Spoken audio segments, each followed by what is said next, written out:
State of Wyoming, US, America. ये Riniki Bhuyan Sharma asset collective LLC नाम की कंपनी। ये देखिए, हमने ऐसे वेबसाइट पे जाके वेरीफाई किया कि क्या ये कंपनी है। जी हाँ है, व्योमिंग में है। ये उसका एड्रेस है और उसमें कौन कौन मेंबर है वो आपके सामने है। मेंबर है रिनिकी भूया शर्मा नंबर 1, नंबर 2 रिनिकी भूया गैप शर्मा 2, तीसरे पे एच रिंकी नंदी एलएलसी। अब ये एच कौन है? हेमंता। रिनिकी कौन है? हेमंता जी की धर्मपत्नी। और नंदी कौन है? नंदिल उनका बेटा है, जिसका NANDI इन्होंने उसमें डाला। पति, पत्नी और सुपुत्र, तीनों के नाम से ये एलएलसी व्योमिंग में है। या आप अपने मोबाइल पे ये minutes of annual meeting of the members of Riniki Bhuyan Sharma asset collective LLC, एक लाइन पढ़ता हूँ। Adoption of budget, resolve that the company adopts $, गिनना शुरू करें, उंगलियां यूं नहीं, यहां से 1 में 3, ठीक है, 3, 4, 6, 7, 8, 9, 0, 1, 2, 3 $, यानी कि 3,467 crore $।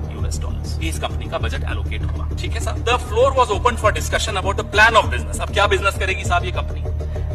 That the company adopts the Rinki Bhuya hotels for the coming year. Hotels बनाने की इनकी प्लान है। दूसरा रेजोल्यूशन क्या थी कि कंपनी के पास जो पैसा है, जो तीनों मेंबर्स को बांटना है, तीनों मेंबर्स परिवार के ही हैं, जहां तक हमने आपको दिखाया, वो है 5200 करोड़। सीधा डॉलर से आप कन्वर्ट करोगे, मैं आपका काम आसान कर दूं। 5200 करोड़ इनको बांटना है बस। 52,000 सॉरी, मेरी आदत नहीं ना, तो 100 से आगे 52,000 करोड़ इनको बांटना। हम ये जानना चाहते हैं, क्या ये सही है हेमंता बिस्वा शर्मा जी कि इतना पैसा आपने व्योमिंग में रखा है, शेल कंपनीज बनाई है, क्या किया है, पैसा कहां से आया, पहले तो ये बताइए। अब हमारे मन में एक सवाल आया कि व्योमिंग से क्यों? व्योमिंग से इसलिए कि यहाँ टैक्स नहीं लगता। जो नॉन रेजिडेंट्स हैं अमेरिका, वो अक्सर व्योमिंग में जाकर कंपनियां खोलते हैं, क्योंकि वहां टैक्स नहीं देना पड़ता। और Wyoming has no income tax for LLCs, making it a popular place for privacy and asset protection. ढका हुआ रहता है मामला, बाहर नहीं आता जब तक कोई साथी हमारा वहां से भेज देते हैं। कांग्रेस को चाहने वाले बहुत हैं, राहुल गांधी जी के दीवाने बहुत हैं विश्व में। किसी ने उठाया, रिसर्च की, भेज दिया। अब देखते हैं अमित शाह कितनी ड्यू डिलिजेंस करते हैं, कब SIT बैठती है, ज्ञानेश गुप्ता कब इस बात का संज्ञान लेते हैं